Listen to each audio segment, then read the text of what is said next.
Hey everybody, welcome back to the Anyway Whatever podcast. I'm your host Mike Fisher, and today's guest is painter and artist Adam McCarthy. Adam's paintings are amazing, and he's been posting recently these charcoal pieces. Absolutely phenomenal artist. I think people are really going to like hearing his insight on things. We go down the rabbit hole of oil painting and the challenges of being a professional gallery artist.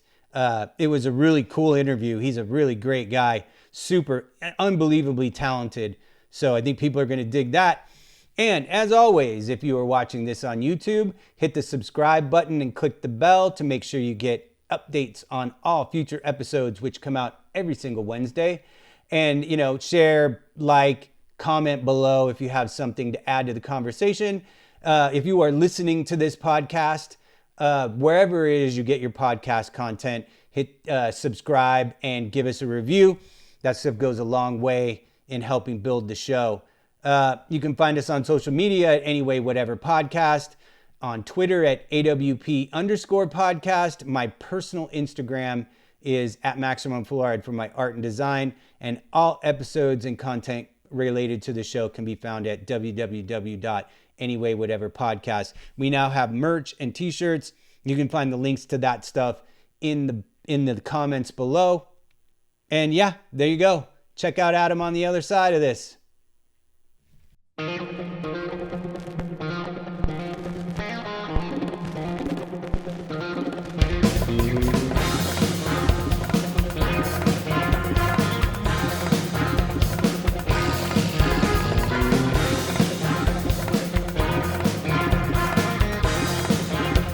Hey everybody, welcome back to the Anyway Whatever podcast. I'm your host Mike Fisher, and today's guest is Adam McCarthy.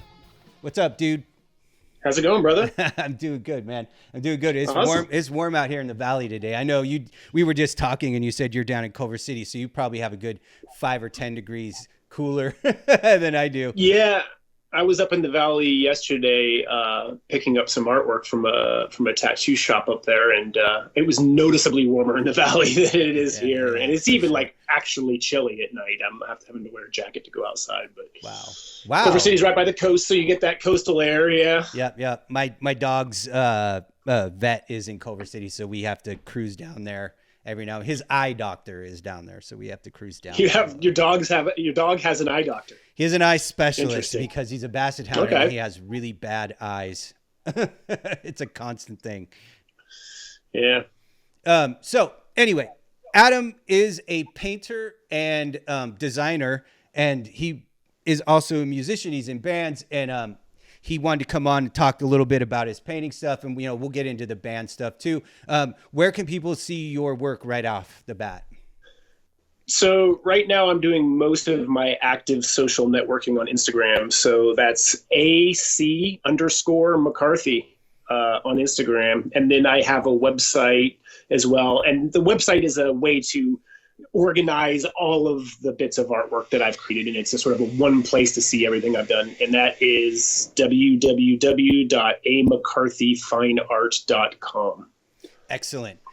Yeah, you can see some of Adam's work right behind him right now. But as we talk about your paintings, I'll post some images up for people to see as we talk too. Your oil painting is absolutely amazing, dude. That is one of that you possess a skill in art that is the one I desire to have the most, and I have because I'm not formally trained in anything but animation, and so I can paint, but I can't paint like that. And if I won the lottery and money was not an object, I would just dedicate my life to getting really good at portrait oil painting, like you are. Great, yeah. That's totally what I would do as well. I mean, I do it in my spare time, but I would love to just do nothing but all day, every day, for sure. Oh man. So yeah, it's good times, yeah. Do you have formal education in oil painting or? No, I don't. In fact, we had talked about wanting to talk a little bit about my art background as well as my music background, but it's funny that they're kind of responsible for each other in the fact that I got really into painting when my band broke up. So basically, I've been an artist my whole life, and I was always doing drawings and paintings, but I wasn't, ever really thinking, oh, I'm going to do this and I'm going to sell my work or whatever. It was just something that I loved art. And then early on, we were talking earlier about how very young I got into the video game development industry from the art side, and then art became my job. So that was creatively fulfilling. You know, I'd go to work every day and I would make artwork.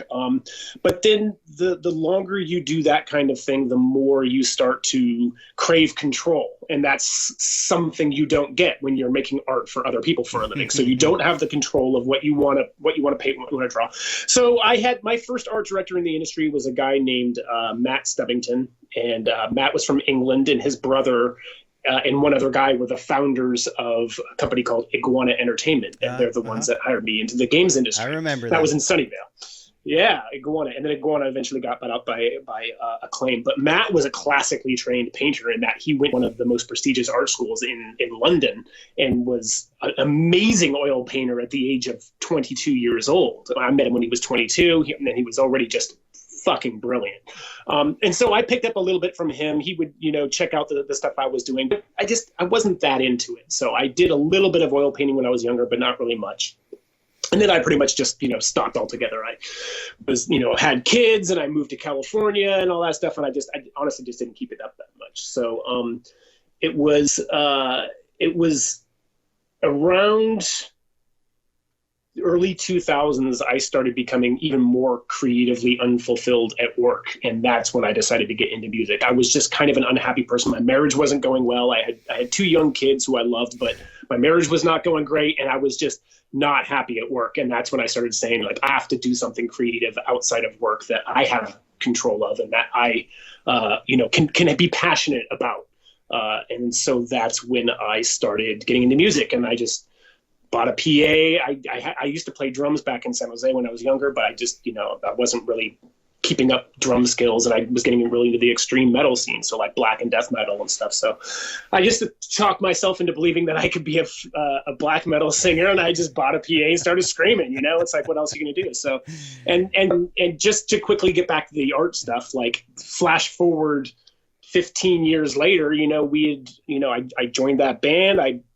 We got signed, we were touring, we were making music videos, the whole thing. And then one day it all just kind of collapsed. We had some issues between members, and we just decided to all call it quits one day. And then because of that, being the creative and artistic person I was, that became a huge part of my contribution to the band. So I was the vocalist, and I was writing lyrics and songwriting and such. But every single thing we did, visually, I was in control of, and I was doing. So that means everything from logos to T-shirts to ads. And then I started directing music videos and doing, full motion video and graphic, and just like every single thing that you can think of that you visually see when you buy an album or watch a video, whatever. I was doing all of that stuff. So I didn't have much creative outlets during that time. And it was when that band came to an end that all of a sudden, not only was I not going to band rehearsal 3 nights a week, I also wasn't making logos and T-shirts and music videos and all that shit. And I just had all of this free time. And that's when I got back into painting and fine art. And so that was in 2012. So let's just say that I had not touched a brush or an oil paint in 15 years. And in 2012, I picked up the brush and started painting again. And so between 2012 now, everything that you've seen of mine was created between that time. Wow. And there was no real education until I'd say the last 2 years. I've started taking a lot more workshops to kind of like learn other processes and such. Sure. But for the most part, I'm mainly self-taught. So that's amazing. That was a long way of answering your question. No, that's great. That's great. My art background. Just to catch people up a little bit. Adam was in the black metal band Sothis, and I believe that's the band you're talking about. Yep. Okay. And absolutely. And so that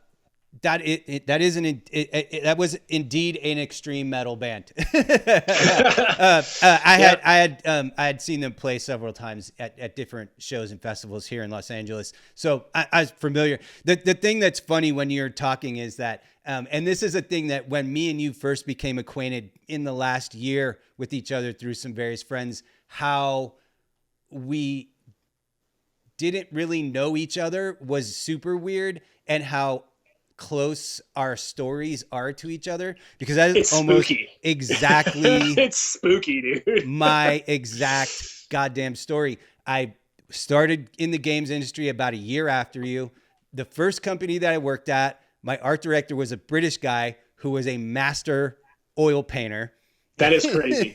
And what was his name? His name is James Ryman. You can find his work at James Ryman Art. He does stuff for Warhammer. He does Games Workshop. He does stuff for Wizards of the Coast, and, like Dungeons and Dragons, like games, like every single major gaming system he does paintings for. He is insanely talented. He's been shouted out here before, and he'll be shouted out here again. Nicest guy ever. Love that guy. But he moved back to England. He was my art director at the first real game company. My first gig as an artist in the game industry was at an interactive company. I worked at, after Richard Branson sold Virgin Games, he started a company called Virgin Sound and Vision, which was just all like educational multimedia stuff, like 1995. And so a couple years later, I moved to a proper game company, and James was my AD there.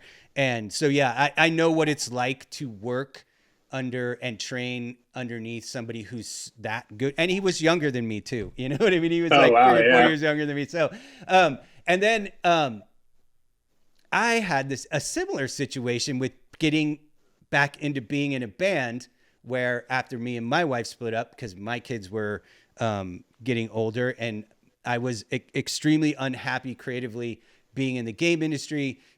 Almost exactly what you said. It is really crazy how many similarities there are in our backgrounds, but, dude. Yeah. And we're from the same generation as well. I know, we're just a few years apart. And then all of my friends who were like grindcore and death metal guys were like, we're going to start a side project, and we want you to sing, because you're like the old school punk rock guy, and you'd be great. We want to do like, DB crust DB stuff, and like you'd be perfect for that. And so we started recording stuff, and we had a record deal before we even had our feet really off the ground, and started touring, and like the exact same thing. The only difference is that I was in a band with 3 other graphic designers. And so I didn't have to handle. You guys were fighting over who did the logo? No, it's mine. Mine's the best. I have a serious problem as an artist creating anything for myself or something I'm involved with. And so it was not a hard thing for me to send it to one of the other guys and have them do it. Although I did do a bunch of shoots. For that, Mike, why do you have a hard time designing for things for yourself? I couldn't tell you. I think I'm so used to being told what to do by a client or by, from the game industry. Like, your boss tells you what you got to do, and you turn that out. And then, when in the 2000s, actually in the mid 90s to late 90s, I kind of figured out that I didn't want to be in the game industry forever. I really wanted to be like a lowbrow artist, like Ed Roth, Frank Kozik, all that stuff. So I would just work at home on my own stuff. And then I got heavy into the gig poster scene, doing screen printed rock posters. And that super cool. That is like where I started getting to the point where I was like, I think I can build up a design and illustration career to the point where I don't have to make games anymore. And then I just aimed for all of my kids being 18 and me not having to have the same financial responsibility. And so literally, as soon as my middle one turned 18 and my daughter moved in with her mom full time, and I was kind of left to my own devices, I quit my game job and just started doing what I do. And so I do a lot, I work in the merch industry, and I do band shirts and stuff. And so, yeah, it's like I get told what to do. It's even like I custom paint ice hockey goalie masks. That's like one of my other businesses. And even my own masks, I can never come up with an idea for my own mask. That's great. But then I did. I stumbled onto a design that I really liked that was based on some of my paintings. There's a painting in the background there that's in that same style. It's like this multiple eyeballs thing. And then once I painted one mask in that style, it was easy to just carry that idea into other masks. And now I have like a common theme. But you've got a theme, yeah. something you can lean in on as of getting design cues from. Right, exactly. Yeah. So even with Sothis, like when I was doing graphics with them, I always had the other guys to bounce stuff off of. So there's always feedback, But totally. But I was definitely the only artist in the band, really visual artist anyway. Yeah, I did do a lot of shirts for DIS when I was in DIS, like several. That was never a big deal to do, but for like when we did our record, like. Nah, one of the other guys did the album art. I contributed, but it wasn't me who did that one. Right. People are sometimes surprised by that, but because that's the reason why I started making art as a kid. Like I was like every other artist, where I would always like from the time I was 2, I had a ink pen or a crayon in my hand, and I was making art. But once I got to be a teenager and started listening to punk rock and started skateboarding, it was like, I only want to make art for bands. That was the only thing I ever wanted to do with my art skills. And so, it's not that big of a surprise. I was able to handle the merchandise side of it. Right on. So you are still currently in the game industry yourself. Yeah. My current gig is I'm an art director now, which means I do way less art and more telling other people what art to do. And a lot of it is managing up and managing down, and just, part-time art producer / art director. And you mentioned earlier being an animator. Animation was always one of my favorite parts of game dev. And there was a time, you probably remember, there was a time in the early to mid 90s when game dev artists, you would have one title. It was artist, and that was it. And teams were small, and there were 5 artists on a project and 3 programmers, and that was an entire game team. Well, as the game teams got bigger and bigger and bigger, roles became much more specialized, more like the film industry. And then you kind of had to choose, what is the thing that I'm best at, and that's your thing. Because when I was younger, there was no job of I'm just an animator. No, you were an artist and you did everything that the art team needed. So it was right around that time in the closer to late 90s that I focused in on character animation, because it was my favorite thing to do. And then I got a role of lead animator at EA on the RTS team. So that set my career in animation for the next decade, and focusing solely on animation and building that team and working another thing we have in common that we didn't realize. Well, you said you worked at EA, so I knew that we had that in common. Yeah, being animators, studios, obviously. Being animators. Yeah. Like the last company I was at, the last project that we did, that required an actual team.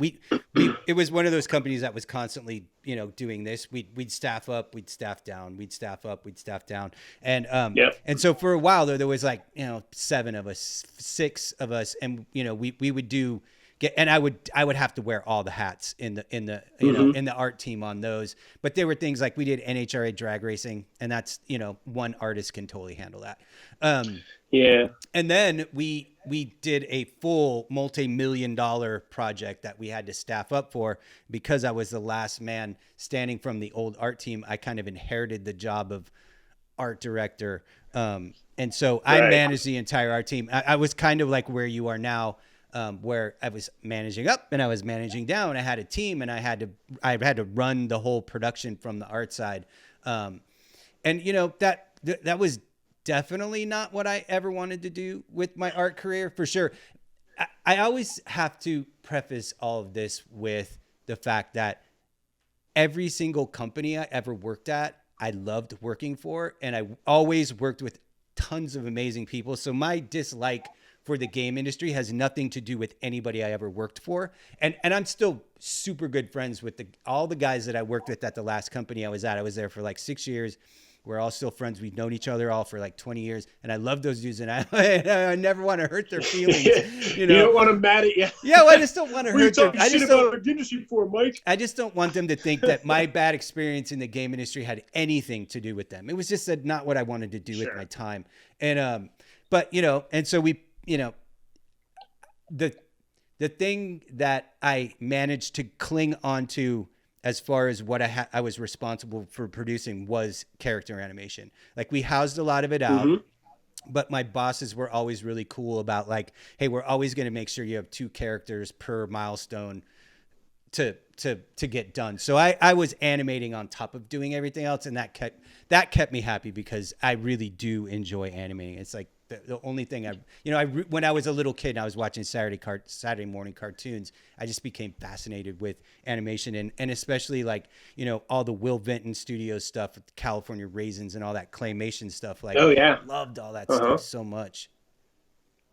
Yeah, and I absolutely get lost these days when I actually get a chance to sit down and keyframe, because it's like it's been so long since I've actually done it on a regular basis, and I hated it for a while when it was all I was doing every day, all day for 7 years straight, right? But now that I'm away from it, I was like, the few times that I get to sit down and actually keyframe and animate a character, it's like, oh, this feels like home, because it was one of those things.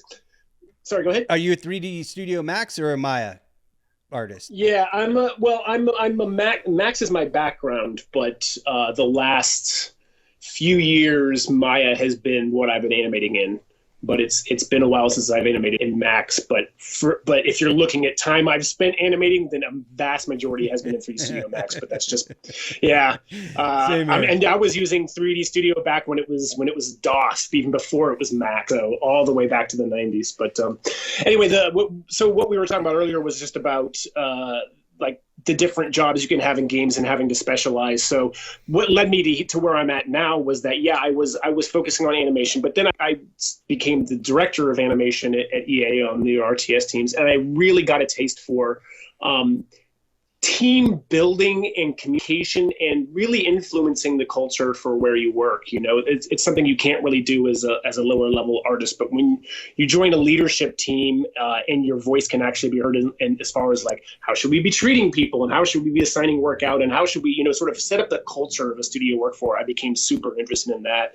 And so after a while, I really wanted to see what it was like to run an entire project from the art perspective and not just one small portion of it. And so, I kind of started pushing towards it, and it took me a long time. When I kind of made the decision, hey, I would like to art direct a project someday, it took me a while to wait for that opening to open up, because there's not always a huge open position for somebody who has zero experience at a super high level. So it's the kind of thing you kind of have to wiggle your way into. And so eventually, after working with some of the same people, I'm still working with a group of people that I was working with back at EA back in the 2000s. And we've left EA and several other companies and started other companies and started other incarnations of different studios, and have still managed to stay with a large number of people that I met back on those projects. And it's because we kind of found people we got really, really, really got along well with and worked well together. And so I've invested in these people just as much as they've invested in me. And sometimes that means doing a role that you don't necessarily want to do. It's like you can kind of look at your career and think, well, what do I want to be doing with my time? Would I rather be doing this creatively, or do I want to work with people who I trust to be in business with, who I know we're going to grow with, and who I know are going to be successful and make the right moves in business? And in an industry like games, there's so much tech involved that things change so much. I'm working for a mobile game company now. I never would have thought in a million years I'd be working on mobile games until I realized that, hey, this is where the business is, and this is where the money is to be made in this industry. And so the older I've gotten and the further along I've gotten in my career, I care less about what's creatively stimulating and much more about what's financially stimulating, which again brings me back to my fine art careers, because now I don't care as much when I'm doing it. It's not that I don't care when I'm doing it work, but I'm not creatively invested as much as when I'm doing is at work as much as I am when I'm doing it at home. So that allows me to focus and be better at business on the career side, and better an artist on the self-fulfillment part of my career, which is oil painting and doing cool stuff for art gallery shows and things like that. That's awesome, because I can totally relate, man. like very similar way of thinking when I was still in the games industry. But then towards the end of my run in games, was when me and my ex-wife split up, and I joined that band, and it was time to go on tour. So everything just kind of ended up timing out just about right. So that, I could turn, I gave them a 6-month notice before I left. You know what I mean? I was like, and of course they were like, of course, dude, of course, it's like, go do whatever you got to do. And so, yeah, it was like, within, I was like on tour within, 6 months, a year of leaving that full-time job. So with the oil painting stuff, I personally have never oil painted because I've always been afraid that I don't know how to do it right in a way that the painting would hold up over time. Like I don't understand like the layering of the paint and the mixing of the paint. But it's one of those things that I'm definitely going to be trying to do here in the next probably 6 months. Like I'm just going to teach myself how to oil paint. I've always just been acrylics only because it's so easy to, it's like it's just, you mix it with water and you do what you want to do. But I have a feeling that some of the things I try to do with acrylic paint, I'll be able to accomplish much better with oil paint. Yeah. I mean, listen, I've painted in acrylic and I don't think you're going to find it that different. The main difference between acrylic and oil paint to me is just the speed at which the paint dries. So I used to get stressed out when I would paint acrylic because I knew I wanted to blend this color with that color and I knew I had fucking seconds to do it, And it's like, then you start then you want more fluidity. So you mix it too thin and then it dries all thin and it looks like crap. Right. So with oils, you can just fucking chill and take your time. I hear a lot of people getting really frustrated because they want to hurry up and do the next layer. But I can rarely paint 2 days in a row anyway. And if I do, it's going to be a full 24 hours and I don't paint that thick. So the painting not being dry the next day is not a problem for me.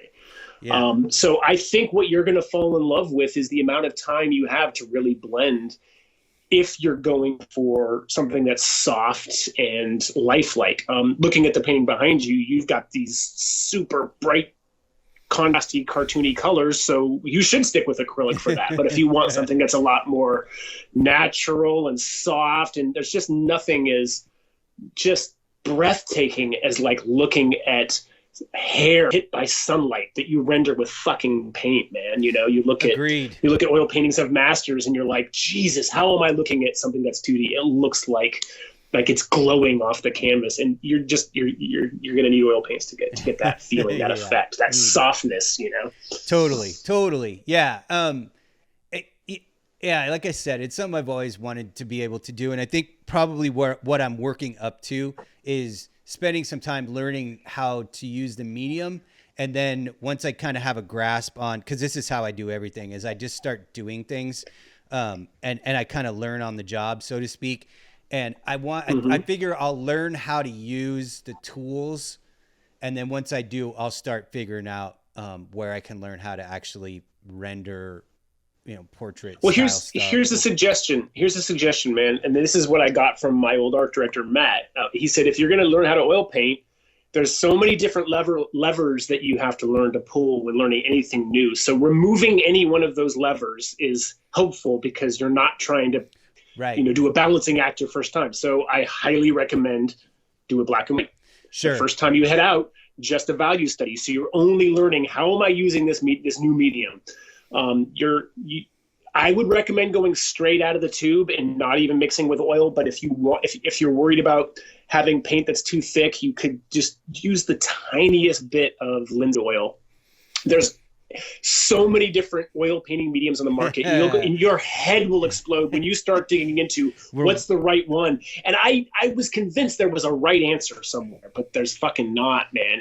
It's try it all and whatever you like most is the one you go with. You get 5 oil painters in a room with work that looks amazing. They'll sit and tell you that, and you won't believe how different everybody's process is. Sure, it's just like you have to jump in and just figure it out for yourself. Yeah, that's no like right I was saying. So. That is almost precisely why I've never started oil painting. It's for exactly what you just said. But I know that my friend James, that was kind of my mentor when we had discussed this probably 15 years ago.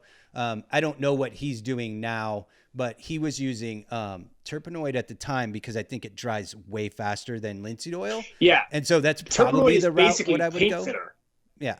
Yeah. Terpenoid is paint thinner. It's not a medium. Like linseed oil, basically oil paint is made out of linseed oil and pigment. Yeah. So all you're doing is you're adding more of that thing that's in there. And so that's what I think of when I think of a medium. Sure.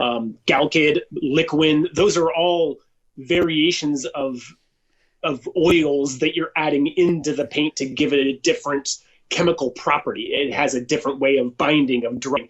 But terpenoid is just straight up paint thinner. It's what you use to remove paint or to thin it. Right. So that's why it's different. And I use what is called Gamsol. It's basically terpenoid. It's just the brand that Gamblin makes. But I'll use that in spray bottles, and also in underpainting. So when I'm doing an underpainting for an oil painting, I'll use that because I want it to dry as quickly as possible. Right. I think but when you use it as a spray bottle, it basically creates this splattery texture on your painting, and it gives you that cool streamy, streaky thing. So, well, I'm constantly always trying to make that streamy, streaky shit with acrylics anyway. So I also believe that I think where I may have just been misspoken was that he used Liquin also, because I believe that dries a little faster. Yeah, Liquin is different. You wouldn't, because when I hear about using paint thinner as a medium, I feel like it's gonna destroy. Yeah, I definitely misspoke. He used the terpenoid was his thinning medium, and he was using Liquin as I believe as a mixing medium. So I was definitely off there. Sure. You know, I inside of myself, I'm like, well, I'll use Liquin because James did. And then if I have a problem, I can always just call him and ask what the fuck to do. Well, the reason I recommend starting with linseed oil, again, is back to the whole, how many levers do you want to be pulling at the time when you're learning something? Sure. Liquin, Galkid, and the 1,000 other mediums that you can add to oil paint, their purpose is to change how the oil paint flows, dries, looks, etc. So save that for the master's edition, right? Like just start with oil paint. Like you just need black and white, get titanium white and Mars black, and just study, how does this feel when I put it on the canvas? How does this feel when I'm mixing it together? Get a picture, a photograph of somebody you want to do a portrait of, or just find the simplest thing and remove all variables except for just how does oil paint feel, blend, and work on the canvas. Then you can start to go, oh shit, well this didn't blend that great, so maybe I want it thin. So then I'll start to play with these medium and stuff. But the last thing you want to do is jump in and try and figure out everything all at once, and that's including color, because color's a whole other ballgame. Yeah, you won't believe how quickly your oil paints get muddy when you start mixing them together. You have to be so careful with how you do color. Just learn the value studies first with black and white. I am notoriously the kind of asshole who tries to do all of it at one time. Like when I learned how to airbrush, it wasn't like I was going to buy an airbrush and some black ink and figure out how to use it thing. It was like, I'm going to paint an ice hockey goalie mask. So I'm going to go try to do all of it at once. And the learning curve was steep. The learning curve was very, very steep. Do you remember? But I fucking mastered it, man. Right on. Do you remember Tower Records on Bascom in San Jose? Of course. So I worked at Tower Video next door for a couple of years. And they actually had artists there that were airbrush artists. You remember the big airbrush displays it had? So if there was like a new album that was coming out or a new video, they actually had 2 resident artists that all they did was airbrush and paint and cut pieces of foam core as in-store signage to advertise the newest release by Madonna, or I remember there was one from Iron Maiden I really wanted that the guys made, and then on the video side they were doing it, and then for whatever latest movie release there was, and they actually had a studio that was next door to Tower, and they brought me over there once and actually let me start to play around with their airbrush and stuff like that. So I got a little bit of airbrush play time back there in the 90s in San Jose. Were you there when one of those people was Pat Dooley? Does not sound familiar, but I worked. Rest in peace, Pat Dooley. Bummer. Yeah, Pat was part of my friend group, and he was one of those Tower display artist guys, and he did one for the Scatterbrain record that was fucking amazing. And a funny story about about one of the video displays this was definitely before you worked there, because I was in high school with you. You'd have been in like junior high. But when Aliens came out on video, they had a giant handmade display for Aliens, and they had created the Newt character, the little girl, in like life-size form. And then after the movie had, after they had to take it all down because it was, it had run its cycle. I was leaving Tower, and the Newt character was in the dumpster. So I fucking grabbed it out. Yeah, they would toss all that stuff, man. I grabbed it out and I took it home, and it was like, it was wearing like the pink sweatshirt and the little overalls, and it had the little pigtails and stuff. And so I went home and I just like tore the head off of it. and I had like this human skull model, this like glow in the dark human skull model. It was like a life-size model. And I just like rummaged through the attic and my mom's old shit, and I found an old long hair wig, and I threw it on the skull, and then I just planted that on Newt's little body, and then I stuck it in an old doll's rocking chair that my sister had, and so it sat in the corner of my room. God. Fucking and like, I swear to God, it was like, when you're a teenager, sometimes tormenting your parents is like maybe your favorite thing. And every time my mom and dad would walk by my room, they would all be, it would catch out of the corner of their eye, and they'd be like, oh, and I would laugh and laugh and laugh. Amazing. And then one step layer on top of that, when Nightmare on Elm Street Part 2 came out, I was working in a mall, and the video store had like 6-foot life-size Freddy Krueger cardboard cutouts, and I asked them if I could have it when they were done with it, and they're like, oh, they sent us like 4 of them, we'll just give you one. So I got one like box from them, and then I stuck that right behind the Newt. And so like I swear my dad would just walk in my room and just stand there and stare at me and stare at that thing and go, what's the matter with you, boy? What have we done? Yeah, man. My parents didn't get me at all, man. They didn't get the heavy metal thing. I used to get in screaming fights with my dad about cutting my hair. It was just like, nowadays, I mean, my kids, I think we're the first generation whose music is more hardcore than our kids. It's like the shit my kids listen to. I'm like, this is so tame. I mean, listen to some fucking Cradle of Filth, bro. Crank it up, But it's funny. My dad was kind of like an old school hot rod biker, or hot rod like pinstripe guy, rock and roll dude from Seattle from like, the late 50s, early 60s. And so he could kind of get where I was going. And we had the opposite problem of you. My parents were never asking me to cut my hair. Or to cut it. They just wanted me to grow it out, because I just had my head shaved. Because you want a mohawk, right? Or a mohawk, or I had my head shaved forever. And they were like, can't you just have a normal haircut? And I'm like, no, I think it needs to be fucking green this week. But yeah, I didn't get the metal thing. I didn't get bit by the metal bug until the thrash crossover thing, because I was so invested in hardcore punk that metal wasn't, there was a time people don't realize where those things were polar opposite scenes. And then, you got Metallica, and they were wearing Discharge t-shirts. And that's literally how I discovered Metallica. I was in the record store and I looked at the Jump in the Fire 12-inch single, and like Kurt Hammett was wearing like a fucking Discharge t-shirt. And I'm like, what's this? And so I bought it, and I was like, oh, well, okay. Right. Not exactly punk, but yeah. Well, I think the thing for me, the easy buy-in for me on the thrash metal thing was that music for me, what really captures my attention about music is speed, how fast it goes. When it comes to extreme forms of music, I just want you to go as fast as you possibly can.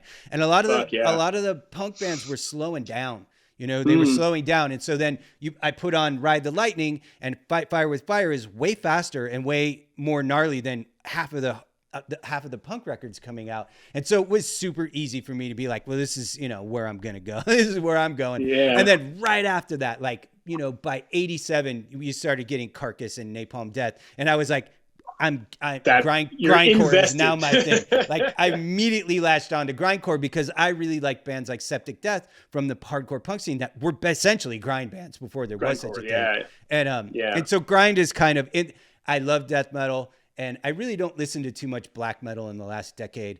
But there was a time when I listened to a lot of black metal. But yeah, grindcore is my genre in the extreme metal scene.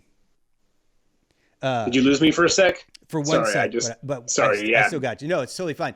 So yeah, I'm a grindcore guy, like through and through, because it's still super punk still too, So that's kind of where I'm at with all that. Well, you mentioned about the punk and metal scenes in San Jose, because when I was in high school, which again was a few years after you, by the time I was, I don't know, junior, senior or so, a lot of metalheads and punks were good friends, and I had a lot of punk rock friends. And although I wasn't real close with him, one guy that came out of our scene was Lars Heinrichson from Branson. Yep. So he wasn't somebody I knew real well, but a lot of his close friends were guys that I hung with on a regular basis. And then it was years later that Rancid became a huge thing, and that guy basically became a fucking huge rock star, right? Yeah, I mean, he is. I mean, he drives a Rolls Royce. Anyway. Let's put it that way. Yeah, I even did.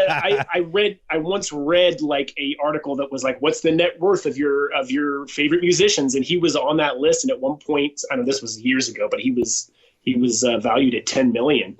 So it's like, good for Lars. I mean, I have no idea how big bands are financially, because I know how convoluted accounting is for music. So a band can be huge and half the guys are still broke, right? So I had no idea how big Rancid was, but at the end of the day, it's all how you invest your money, right? Sure, so they were Lars really was just a smart enough guy that he invested his money. Yeah, they were always super smart with that stuff. I actually know all of those guys from the old scene.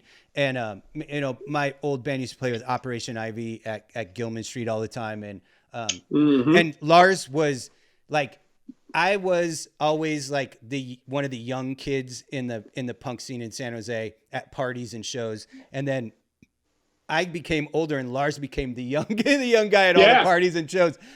So I definitely remember, him from that time. And, I'm not a super huge fan of ska punk, if you will. But I have always loved Rancid. They're still, to this very day, they're still one of my favorite bands. And I did all of their tour shirts for all of last year, for all their summer and fall tours, which was, for me, that was like super killer, because I absolutely love that band. I've have since they started, because I remember when they started. I couldn't name you one song. I'm such a metalhead, and like punk has never really done much for me. I love the Misfits, but that's about as punk rock I get. I'm just way more of a metalhead. But that's totally. But yeah, back in San Jose, like the outcast kids, so the goths, the punks, and the metalheads, we all got along great. We didn't give a fuck that we weren't into the same music, But do you remember the sort of gang that Lars was affiliated with, the Skunks? Yeah, and I know all those dudes. Those guys are all my friends. Those guys, yeah. So like, Gordy, all those dudes. I know all them dudes. So Gordy was one of the guys I was talking about that I was good for. I'm still in touch with Gordy. It's fucking hilarious. Me and Gordy are total friends. He's going to be on here at some point. I'm going to get him on here at some point. Yeah, I mean, it's been years since I've really spoken with him, but we comment on each other's shit on Facebook all the time, so it's funny. But I was literally we were just conversating on Facebook before I came out here to start recording. That's funny. So one of the guys that was from that game, he's my age. You probably don't know him, but a guy named Matt Eskew.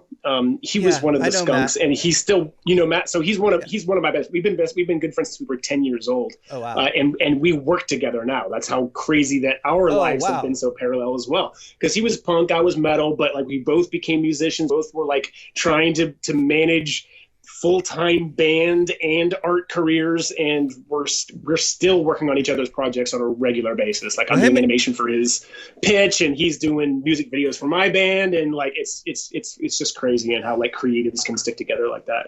He's still in a full-time band with his wife, correct? Yeah. Mm-hmm. Yeah. What's the name of that band? One of the things about this show, when I'm talking to somebody, I can never pull names out of out of the air. They're What called, is the name of their band? They're called the Hellflowers. Right. Yes. Yeah. Yeah, no, Matt and I have been best friends since we were like 10 years old. That's crazy. Crazy. So, but one of the skunks. did you grow up in Campbell then? Yeah. Okay. There you go. Campbell. I went to high school in Campbell. You mentioned skunk punks, so you know the Skink and Pickle guys, right? I know that band, but I don't think I know those dudes. So Skink and Pickle was like a ska punk band from Campbell, and the founders of that band grew up around the corner from me. So their mom used to babysit me, and it was the only time I'd ever actually met Lars was the name of the family that lived in that house were the Mattingleys, and Mary was their youngest daughter, and she was about my age, and their parents were out of town, and she was having a party, and Lars was trying to get in, and Lars had this reputation of being somebody who would trash your house if you let him into your house party.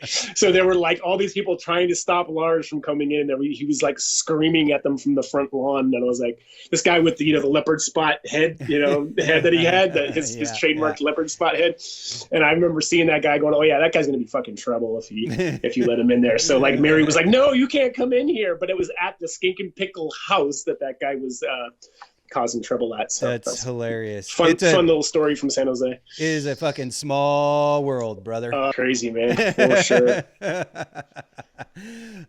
So I noticed also, to go back to the art stuff a little bit, I saw that you're working on a charcoal or a graphite drawing right now. Mm-hmm. Yeah. So my two favorite mediums are oil painting and charcoal drawings. And I love them both so much that I tend to I've gotten this weird cadence. I'm forcing myself to do one and then the other. So whatever I'm working on, as soon as I finish an oil painting, I start a charcoal. And as soon as I finish a charcoal, I start an oil painting. And it's just like gets me going back and forth and keep staying involved in my favorite mediums. So yeah, I'm going to finish up a charcoal now and start. I'm usually at least 5 projects deep. In other words, I've already planned and I know what I'm going to paint. And I've got 5 waiting to get started. And I've got to do this cadence of doing photo shoots. And I do mostly figure painting and drawing and mostly women. So I'm constantly booking models. And a lot of models from around the world travel through LA.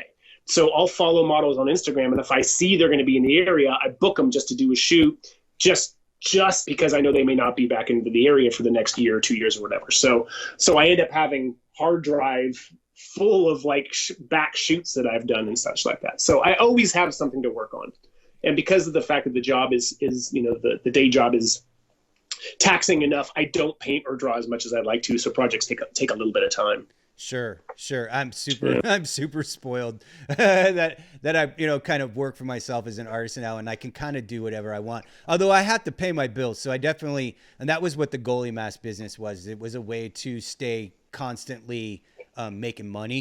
But now I've been recently kind of divulging what I'm up to next a little bit. And starting this podcast, it got me, it put my face in front of YouTube a lot, learning how to properly market yourself and do things on YouTube so that you can get, as many views and all that stuff. And I noticed that there are all these art channels where people just film themselves making art, and like you can make a whole living just filming yourself making art and putting it on YouTube. So I'm working on getting an art channel going as a way of giving me a reason to like, hey, I'm going to teach myself how to oil paint and you're going to get to watch me do it. And, and then like, today I'm putting up an episode where I'm doing acrylic painting, or, I'm hand painting a skateboard, or whatever it is I decide I want to do. I can just film myself doing it. And so that's kind of where I'm going with it. I'm fortunate that I always talk about this and people always get annoyed with me, but I got a good contract with the toy company Kid Robot that I can't really talk about what it is I do for them. Okay. So I have a good steady stream of income coming in from Kid Robot, which is amazing. They're an insanely amazing company. And I work directly for Frank Kozik, and he's a good friend of mine and just a rad dude. And so I got that work going too. And then over the like literally the project I was working on for a different toy company finished the week that the quarantine happened. Is I was working for the company that's revitalizing the Micro Machines toy car line. Oh wow! So I was I remember those. I was designing car paint jobs for the new Micro Machines. So I'm excited for those to come out. So I still have some ways that I'm making money that'll allow me some free time to do this art channel for fun. You know, we were earlier about Chet Czar, but he's definitely somebody to ask advice of as far as putting out videos of yourself painting. I film myself painting a lot, but I do time lapses. Yeah, there'll be a lot of that. And I mainly do that. Just it's great to have content for Instagram. You know, if you want to keep people engaged and you want to keep people following your art, like having content is helpful. And if you're painting anyway, you might as well just throw up a tripod and an iPhone there. That just takes a picture every 2 seconds, and then it puts a cool little video together. And I was really blown away at how much positive response I get. I get people telling me all the time, I love Winos. It's so cool. And I'm like, that's great. For me, it's a pain in the ass because people love it. And that's why I do it. But I mean, it's one more thing I got to set up before I start painting every night. So, I finish 8 to 9 hours of work at my computer. And then I'm like, I have 2 hours to paint before bed. And so it's just one more thing I got to do, so it's not my favorite thing to set up, but having the content's always good for self-promotion and such, so I keep it up. Are you familiar with the motivational speaker guy, Gary Vaynerchuk? No, not heard of him. He's kind of like a bro-y kind of like motivational guy. He like helps motivate entrepreneurs, and he's just one of those dudes who's always like got wisdom for everybody. And actually I listen to him a lot. He's a super positive guy, and he's like super real about shit. But I recently he had a quote that is, the price of doing business in 2020 is a social media account. Like that's the cost of doing business now. And so,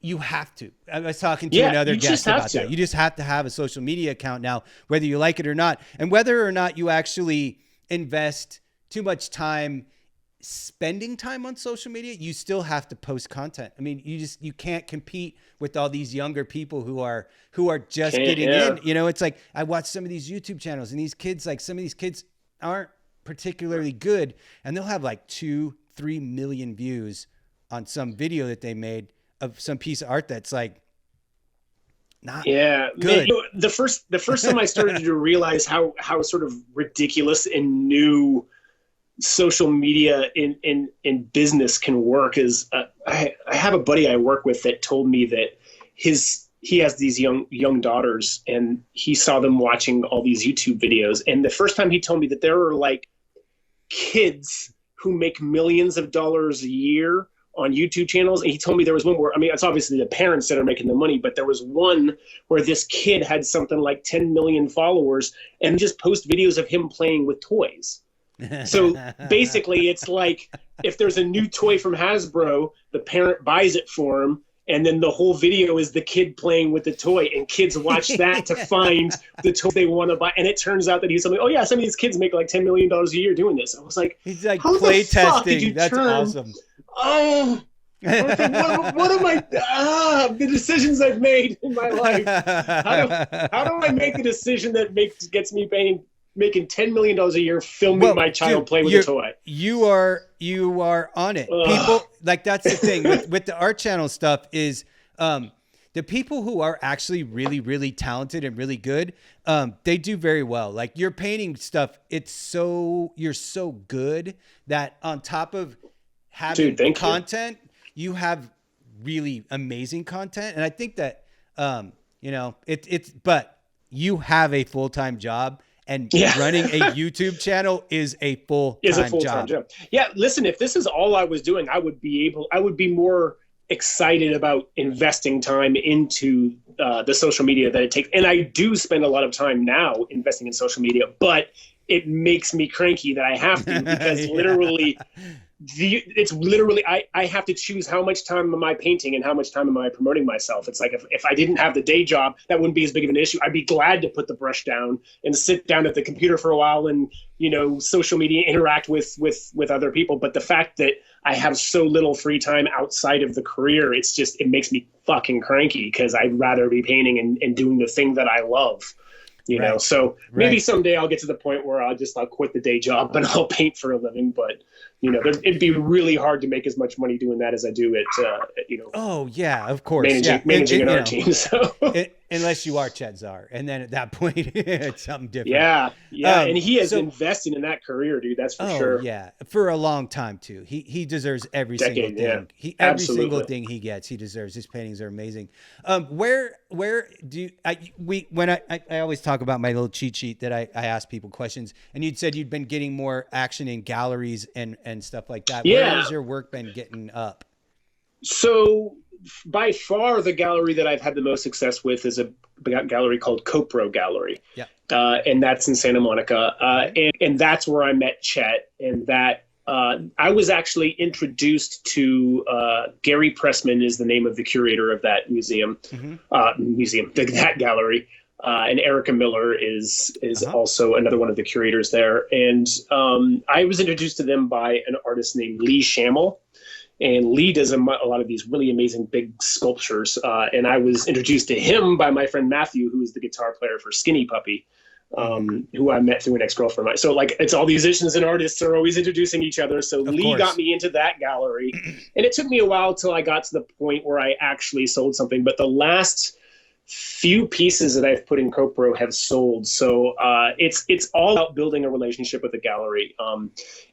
There are artists like Chet who can do really well on Instagram and sell your own paintings that way. But that's a full-time job. So if you want to go the gallery route, then going with a gallery who knows their customers. And if you go to the Copro Gallery, you'll see that my work just fits right in there with the type of stuff they do. You know, they don't do just like horror art, but a lot of their stuff is labeled dark art. And that's a lot of what I do. And that's where Chet curates most of his shows, and his relationship with Gary and Erica is amazing. So they love him and he loves working with them. But you also don't want to like just have one place where you're showing, because if for whatever reason something happens where people just stop going to that gallery, you're kind of like, well, I've put all my eggs in one basket. So I would like to diversify and work with more galleries. And so there's a newer one you may probably have heard of already is the Dark Art Emporium. Yeah, I actually have a piece Jeremy hanging Cross. In there right now. Okay. I have a piece hanging in there. So you know the Jeremys, Shot, and Jeremy Cross. I know Cross. I don't think I know Shot, but I definitely know Cross. I had a solo show at Hyena in Burbank, and Jeremy was at that, and so we've done some group shows at Hyena before, so we actually know each other a little bit. And do you know Chris Densmore, the Creep? The Creep, no. Yeah, I've heard of Creep Machine, but no, Creep Machine's awesome too. The Chris Densmore, he's really big on curating group shows, and so he always puts me in the stuff that he does. And he did one at Dark Art Emporium that was everything had to have blacklight paints in it somewhere. And so I did one of my eyeball pieces, and you know, it was in that show, and then it was up on their website for sale forever. And the last time I checked, I didn't see it. So I need to get a hold of Jeremy and see if I can get my piece back. Right. Or, so yeah, that's another whatever. Yeah, that's another thing I want to love too, because that gallery, I've not shown that before, but they're actually doing a 2-artist show with me and one other artist. So I'll have half the gallery. Nice. And that'll be on August 8th. Obviously, we don't know if people are allowed out of their homes on August 8th, but for now, the gallery is open. You can go. Everyone must wear a mask, and I'm sure they're going to limit the number of people that are in there. But for now, I believe they're still having people attend in person. But they also did one of their shows all online, and it was actually pretty cool to like sit at home and just sort of sign on my iPad, and they walk around and they're talking to, just to the camera pretty much. But there's people typing in questions and such. So you're looking at the art live, and the curators are there talking about the pieces and their relationships with the artists and stuff. And so that's cool. But back on the track of which galleries to show with. So yeah, so Copro I've had the most success with. I'm looking forward to building a relationship with Dark Emporium. I've shown at the Hive Gallery in downtown. I don't know if you've been there, but I have not. But I know of it, but the Hive skews less dark than Dark Art Emporium and Copro, but they still do have a lot of dark artists that show there, but they're not quite as themed as dark art. But the Hive is run by a guy named Nathan Cartwright, really great guy. And I've shown there, but I've not sold anything there. And I don't know if sometimes it's just all about timing. So I'd like to still show again with the Hive, but it's been a while because I've had more success with other galleries. But I would love to be able to build relationships with galleries outside of Los Angeles. I've started communicating with galleries. I've gotten a few places that have responded back saying they're interested, but nothing real solid has come from that. But that would be great. But it adds a whole other layer to complexity because now you're shipping artwork, right? Fuck, now I got to go carefully package this painting and ship it off and worry about whether or not they're going to rip me off. And, it's like a whole other complexity again, that when this is your side hustle, that it makes it harder because you don't have as much time to cultivate that kind of relationship, But I would love to be able to, I'd love to show my work in another country. My girlfriend's from Brazil, and we've been talking about literally putting paintings in suitcases and let's go to fucking Brazil and she's got friends in the art scene down there. Maybe they'd want to throw my work up on the walls, but it would just be really cool to know that your artwork is all over the world, Yeah. So that's something I look forward to in the future is, developing relationships from galleries outside of Los Angeles. Yeah, dude, I can totally get that. That's kind of how I feel with all the merch stuff I do and all the album covers I do is it's when I was on tour in Europe, I was in the red light district in Amsterdam and I'm walking around and some dude's wearing an Exhumed shirt that I designed. And I was like, holy shit, I'm like, oh, a whole different continent, And that's one of the things that I forget a lot about my art too, is that I've been putting stuff out into the world for, legitimately for 25 years. And I forget that when I send it out there, it kind of takes on its own life, and it's just kind of weird to see it randomly in the wilds,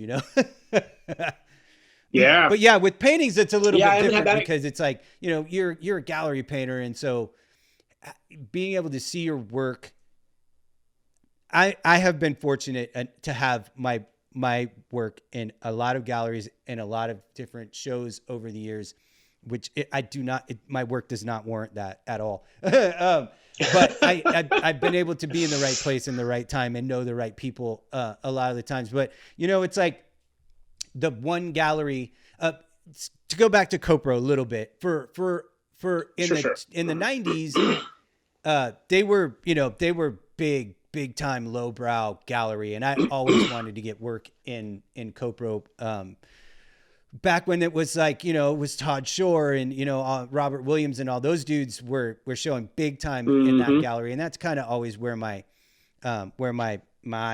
personal desires to be an artist kind of lay.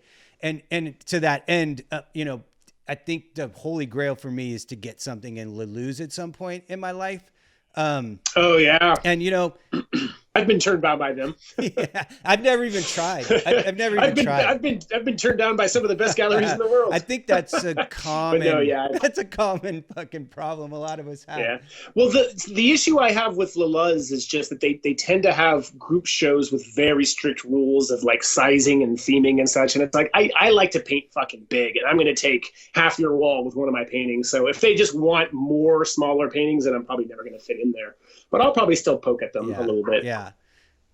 As I continue to grow, because things change every 6 months. They may have a whole new fan base or customer base, and they know their customers, so they're going to be like, oh crap, let's give this guy a shot now, even though before he wasn't a right fit. So you just have to keep up those relationships, and another full-time job, knowing who's showing what and knocking on those doors and just constantly reminding people, hey, I'm an artist and I'm still making art. Maybe you didn't like my last painting, but you're going to fucking love this one, so you just keep after them. Yeah.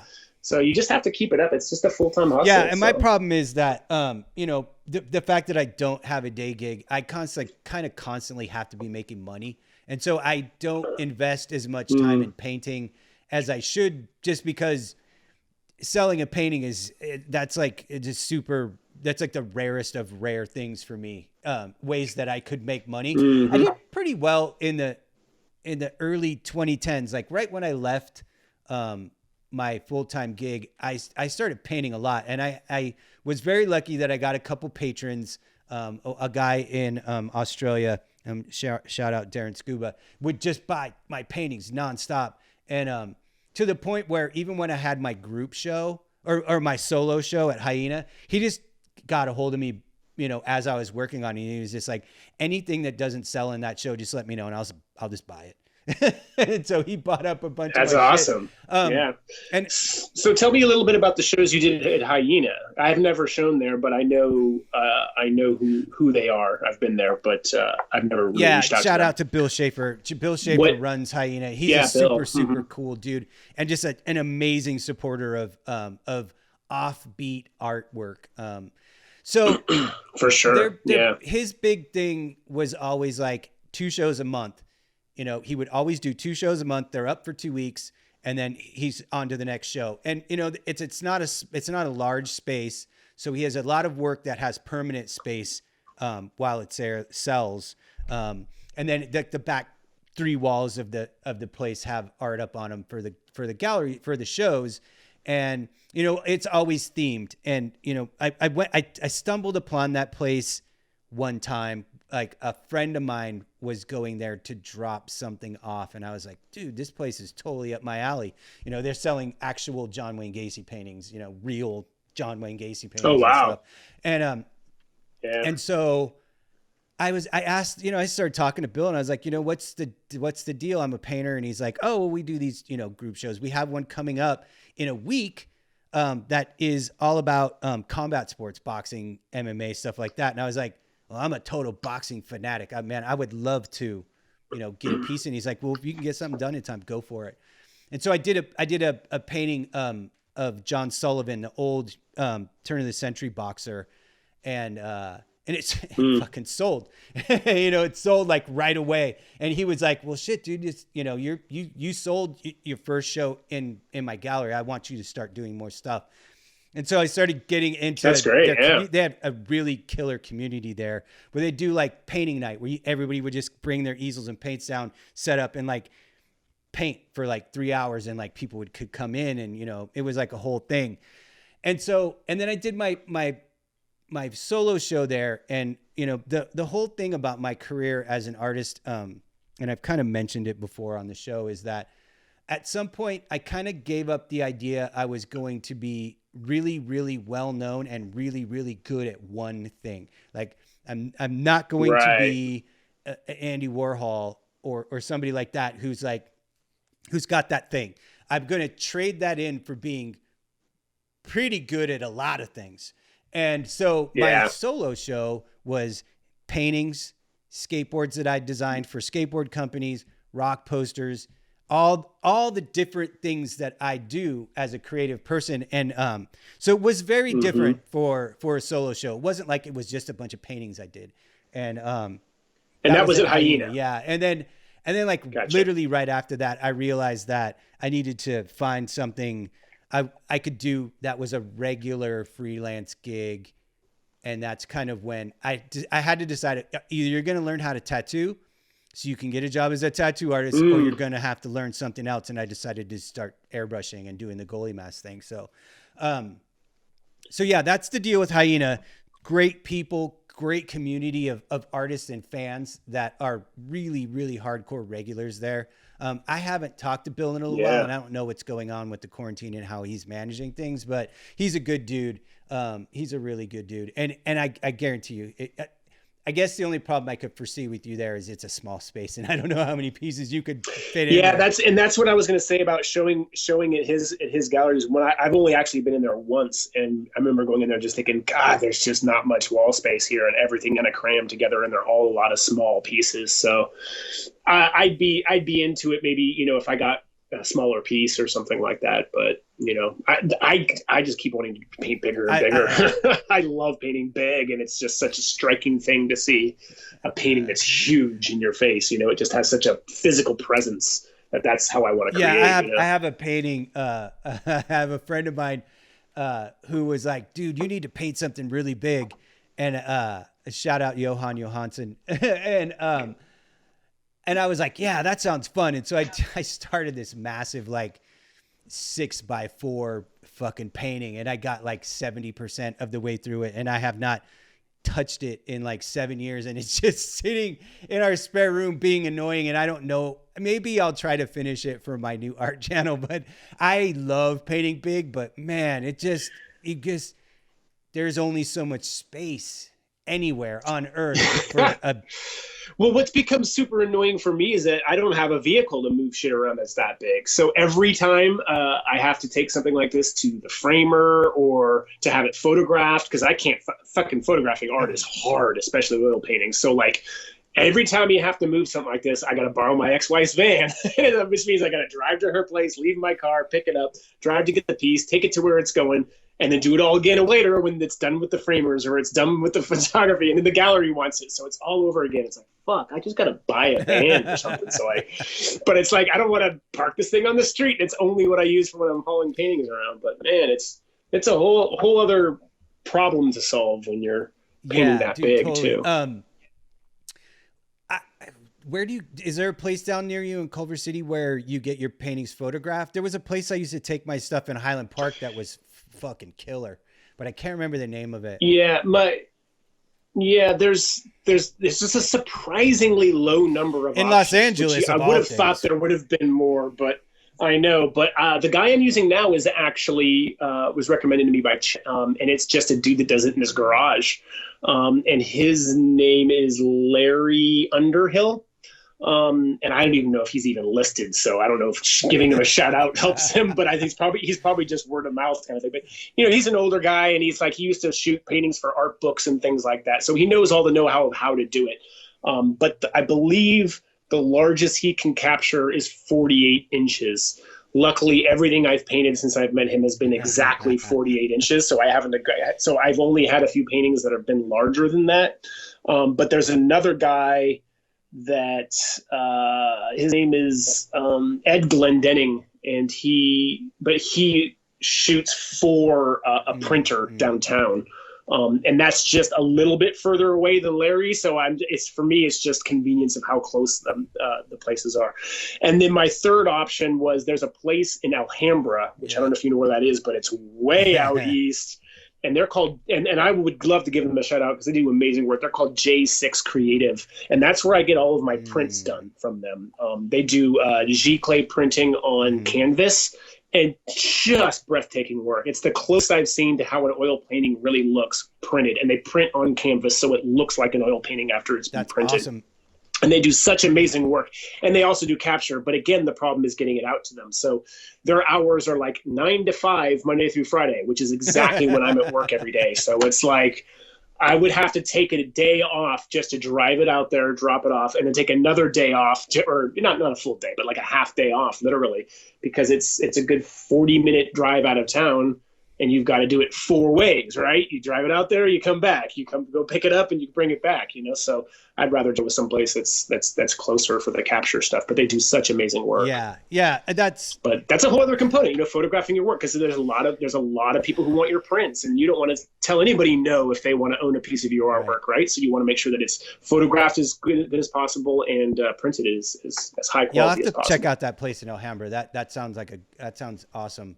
As I'm. Yeah, A6 Creative. I'm getting back in the business of being an artist, more of a fine artist again, if you will, from the goalie mask stuff, which I'm kind of phasing out. And so, yeah, I'm going to need to have a place that can do prints for me, stuff like that. So I appreciate the tip. Yeah, and that printer where I said it's downtown, the printer where I said Ed Glendenning works out, that printer is where Aaron Hazmat gets most of her printing work done as well. And I don't have the name in front of me, no, but yeah, it's downtown. I'll just call her and ask her. Get it from Karen. It's some generic name like LA Printing Warehouse or something like something really hard to remember. Nothing cool at all. The place that I got that patron that I had in Australia, he actually for a while I was like only painting like zombies and monsters, and that was kind of what he always wanted from me. And then one day he just got a hold of me. He's like, "Have you ever done an abstract painting?" And I was like, no, but I've always wanted to have a reason to. And he's like, well, we're looking for like a large format piece for our living room because we remodeled it. And I'm looking for a really big, kind of cool abstract piece. Like, is that something you'd be up for? And I was like, hell yeah.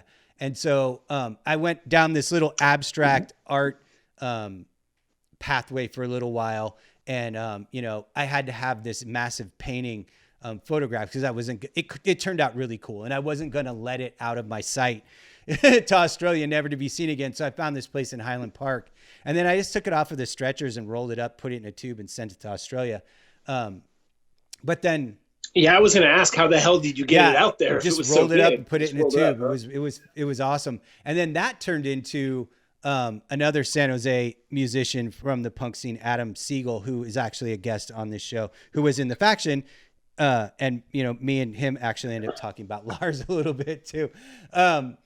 Adam saw that piece and was like, funny. Well, can you do a couple from my house in Vegas? And so I ended up painting another couple of large format, nice. Abstract pieces. And I got really into making abstract paintings for a while. And I'm definitely going to do some more of those soon because I like painting something that doesn't need to necessarily be rendered as something. There's a freedom to that. That's cool. And since you want to play with oil paintings, since you want to mess with oil paintings, that'll give you another challenge to mess with because oils are fantastic for abstracts. The blending is just so soft and lovely. So I've never done an abstract. Well, that's not totally true, but I haven't really invested a lot of time into abstracts. It was a fun little journey off my regular path to just do something so different. Sure.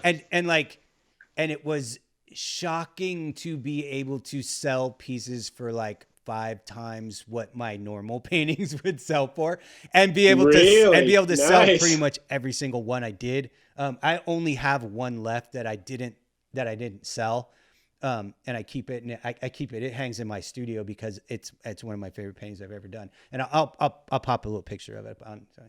I'm gonna want to see these, for sure. I'm gonna bug if you don't pop it up. I'm gonna bug you via email. I mean, they're not earth shattering. They don't look like anything you wouldn't find like at Target in the in the pre-made art. But they're abstracts. I mean, seriously though, it's the skill set, man. For sure. It was fun to do, and I'm probably gonna do some more of them before too long. But kind of start to wrap up a little bit. We talked about Sophus a little bit and that band, and that you were doing that, and then you have a current project that you're working on that's kind of you said it's kind of like almost like a part-time. Yeah, there's not as much energy behind the project. So my current band is called Witch Casket. You can Google that.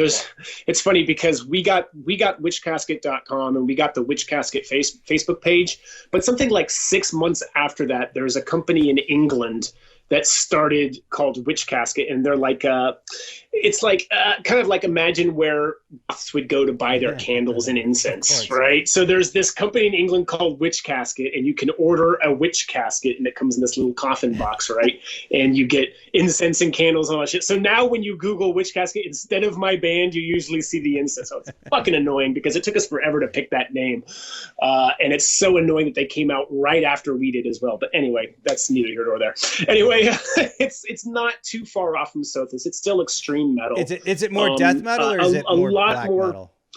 I call it melodic blackened death metal, but it's only a bit more death metal in that I tend to go lower on the vocals with that. But the guitar playing style is more like melodic death metal. Sophus was very traditional symphonic black metal, while Witch Casket has more melodic death metal influences. So that's bands like At the Gates or like the Gothenburg Sound. At the Gates, one of my favorites. Yeah, good stuff like Hypocrisy. Right in the back corner, there's an At the Gates poster that I designed for their the show they did at the Fonda in like 2007. that was a bucket lister for sure. At the Gates is one of my favorite records. Yeah, I've seen At the Gates a few times. I go on that. I don't know if you've heard of 70,000 Tons of Metal. So it's the big metal cruise. I've been on that 8 times now, and At the Gates have played it a few times, and I've gotten to hang out with some of those guys. I've met so many musicians on that cruise because there's no backstage at those things. Like the musicians are hanging out on the boat, so you end up and they have 60 bands. So you end up meeting some of your favorite musicians all over. It's yeah. fucking When amazing. when I So was in anyway, DIS, we did our European tour, and the last show of the tour was at Obscene Extreme Festival in Czech Republic, and Thomas from At the Gates was there singing for Lockup, and so yeah, I got to meet him, and I was like trying not to be a total fucking nerd because he is also the singer in Dysphere, and my band DIS was very, very, very, very influenced by Dysphere, so it was like hanging out, and I got to meet fucking LG from Entombed, because we played with Entombed, and that's one of those things about. One of the greatest things about being in that band for me was I got to share the stage with almost every single band that I love, like on like 2 different continents and like a dozen countries. That's amazing. And it's like, you're backstage at some of these festivals and you're like, I am having a beer with Napalm Death and Carcass and At the Gates. Well, I've met Barney a few times. He's a great guy. He is a famously nice and Shane. guy. Yeah. Barney is famously nice. Such a sweet guy. Yeah. Yeah. Super soft-spoken guy, too. Yeah. Very quiet in English. Yeah, that's the thing. And that's the thing that me and Leon kind of talked about that a little bit, is that, for being such extreme types of music, like the amount of people that you can say you've met who are in those bands who are assholes is like, usually you can count it on one hand. Everybody's so cool. Yeah, there's a few, but for the most part, they're pretty chill people. Just there to have a beer and, hang out, For sure. So to get back onto the Witch Casket thing. So that project was started by my guitar player from Sothis, a guy named Colin Cameron, also known as Nylock. And he started that band with another guitar player by a guy named Neil Tiemann. And they wrote some songs together and then brought me in to do vocals. And then the 3 of us were pretty much the only recording artists on our albums, but we eventually got another guitar player, a bass player, and a drummer to play live. But Neil ended up having to leave the project because he was hired into the band called Devil Driver, which is headed by Des Farfara from Coal Chamber. But Devil Driver's been pretty big for a while, and they play festivals all over the place. And Neil is he's a career musician. That's what he does to make a living. So obviously he had to exit our project to go to the one that would actually take a bunch and pay money and stuff. So that kind of took some wind out of the sails of the project. So me and Colin are still writing music together, and Colin is, for lack of a better term, just a straight up fucking musical genius. He's one of the best musicians I've ever worked with, and I'm such a huge fan of his music and his writing. So sure, I contribute my part to it, but I'm the guy that screams over the masterpiece that he writes. So I've resigned to working on his schedule. So when he writes music, I'll put vocals to him. So that's the speed at which the project moves at this moment, is the speed at which Colin writes. So I'm comfortable waiting for him to, and the painting is more than enough to keep me busy creatively while he's writing. But we did put out 2 EPs a couple years ago, and I think it's real solid. We have a few music videos out. We have a YouTube channel. I directed 2 of our videos. Matt Eskew directed one of them. Matt Eskew ran camera on all of them. So everything I do musically, visually, I usually have Matt involved because we're such good friends and we work for free for each other. So yeah. So Matt did ran camera on a lot of our stuff. So I was a lot more invested into that project for a while when we had some energy behind it. But at this point, it's pretty much just sort of on hold. I'm waiting for Colin to write more music, and meanwhile, I'm going to paint. So, but for those interested in checking out music, I'd love for you guys to check out the YouTube channel, because we made some pretty fun videos, and you get a good sense of what good old blackened melodic death metal sounds like. Yeah, I am unfamiliar with that band, but I'm going to go check it out, because I definitely remember Sothis. That was some good stuff. And I'm trying to remember who I saw you guys play with at Knitting Factory. And we played with and 1349, right? We played with 1349, but that was Safari Sam's. Do you remember that place? It's come up a couple of times on this show before. That's funny. I could have swore that the 1349 and Watain show were the same one. They may have played together at some point, but we weren't on that show. We played with 1349 and we played with Watain. I bet I saw both of those Watain shows, and you guys were on one of them. Did you guys play any of the Murderfests? None of Dan Dismal's Murder Fest at Knitting Factory? Nope. Oh, okay. Nope. We developed our relationship with Dan after those were, I think, done. But funny story about when we played with Watain at the Knitting Factory is the smell that they generate with their traveling carcasses. For those that don't know, Watain puts not live but real animal heads on pikes, on sticks, on stage. And when they're coming from Europe, obviously they're not traveling overseas with animal parts, so they find butchers and slaughterhouses across country and pick up animal parts for their live show. So when they showed up with literally large Tupperware containers of goats' heads and sheep's heads, and the smell backstage was so awful. And we're in the whole club. I don't know if you've seen. You walk into the front door of the club and you can smell it. But trust me, I was back there. I know. So we're back there, and if you look at pictures of Sothis, we were a 6-people band, and we all wore corpse paint. So me being an artist and our keyboard player being a girl, we were the only ones that knew how to do artistic makeup. So the two of us would do the makeup for the entire band for every show. That includes when we go on tour. So that's every night for 2 hours we're in makeup. So at the Knitting Factory show, we're backstage doing makeup with that smell of death literally next door to us as Watain's getting ready for their show, and it literally feels like you're on the edge of vomiting the entire time you're in that experience.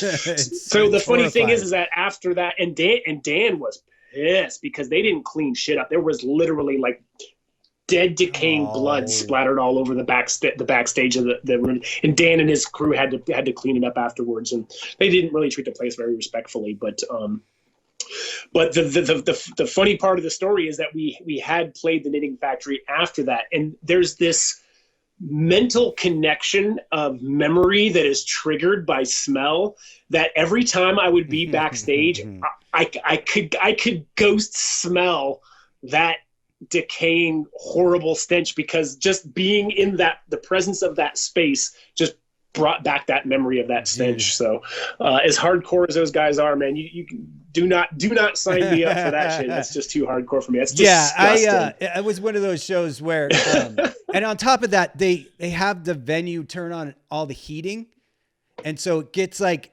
110 degrees, and it's oppressive with that smell. And it's like I literally, like, I had to stay outside in the smoking area for like pretty much the entire time. And then like when they played, I went in, I caught a couple songs, and I was fucking bounced, man. I was like, this is fucking bullshit. Oh, that's brutal. Yeah, I don't particularly remember the heat being an extra thing, but it was fucking gnarly. I don't dislike that band, and I don't want to. That's just their they're thing. Right. I'm not a huge fan, but that's just their thing, and that's fine. If that's how they want to run their game, that's fine. I'm not a hater. I just it's just not for me. I've managed to see. I got to see them at Maryland Death Fest, and they did not have any rotten animals, and it was a much more enjoyable experience for sure. I'm surprised they got away with it as many places they did, obviously, because I mean, it's got to be some sort of it's that whole thing. Like Mayhem, I think, still does it too with the pig's heads. But I was looking forward to going to Psycho Las Vegas and seeing Watain and Mayhem next month. Me too. I had tickets, but luckily most bands rebooked for next year, so it's just 2020 is a do-over. Like, it's a do-over. Everything gets pushed. I got Rammstein tickets. I've got Sepultura tickets. I had tickets for so many shows. Rotting Christ was on tour with Abigail Williams, and who else were they on tour? It was Rotting Christ and Borknagar. Yeah. Borknagar is a bucket list band for me, and I've never seen them, and they canceled. Funny. So. Oh wait, I was thinking of Belphegor. Belphegor, the last time I saw Rotten Christ, yeah. Belphegor opened for them. So I was like, wait a minute. Yeah. Sounds about right. Yeah. But I mean, all of those tickets all those tours have been rebooked, and they're all supposed to still happen. So I'm like, all right, it's just a redo. That's awesome. I'll keep my ticket confirmation emails, and I'll come back in 21. And we'll have to hang out and shoot the shit in Vegas for Psycho Las Vegas. Dude, I want to say thanks for coming on. This has been awesome to sit and sit and chat with you. And everybody should check out Adam's artwork. It's super awesome. I almost called you Andrew again. Before we started, I called him Andrew That's all McCarthy because my brain was like, that's the McCarthy person that you know.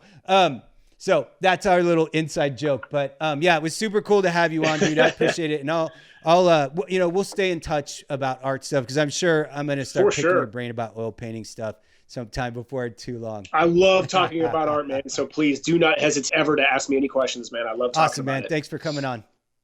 Cool. Yep. Thank you.